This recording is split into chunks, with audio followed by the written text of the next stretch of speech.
بسم اللہ الرحمن الرحیم۔ شروع اللہ کے نام سے جو بڑا مہربان اور نہایت رحم کرنے والا ہے، جو تمہیں تہجد کے سجدوں کا عادی بنا سکتا ہے، وہ تمہاری لا حاصل دعاؤں کو بھی حاصل بنا سکتا ہے۔ اور تہجد کی طاقت تو ایسی ہے کہ زندگی دنوں میں بدل جاتی ہے اور کبھی کبھار لمحوں میں۔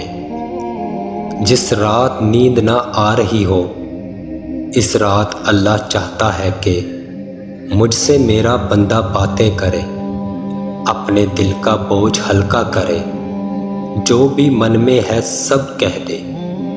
آنکھوں میں کتنے بھی آنسو جو تم نے کب سے چھپائے ہوئے ہیں، ان کو بہا دے، کیونکہ اللہ کے علاوہ کوئی بھی نہیں جو تمہارے دل کا بوجھ ہلکا کر سکے۔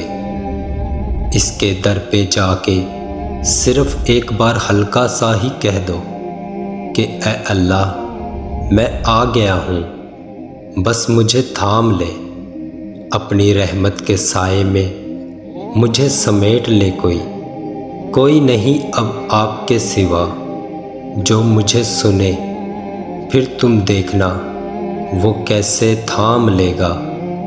اور وہ رات تہجد کی رات سے بہتر کوئی رات نہیں۔ سجدے میں جا کر اللہ سے باتیں کی تو پتہ چلا وہ بہت آزمائے گا مجھے دنیا کی ہر محبت دکھا کر، اور پوچھے گا بتا کون ہے تیرے سوائے میرے۔ بات تہجد کی ہے تو ذرا محبت سے سنیے گا۔ تہجد کی نماز وہ واحد نماز ہے جو مؤذن کی نہیں، دل کی اذان پر پڑھی جاتی ہے۔ تہجد کا سجدہ ہر کسی کو نصیب نہیں ہوتا۔ تہجد بہت لاڈلی عبادت ہے اور اللہ کے لاڈلے بندوں کو ہی نصیب ہوتی ہے۔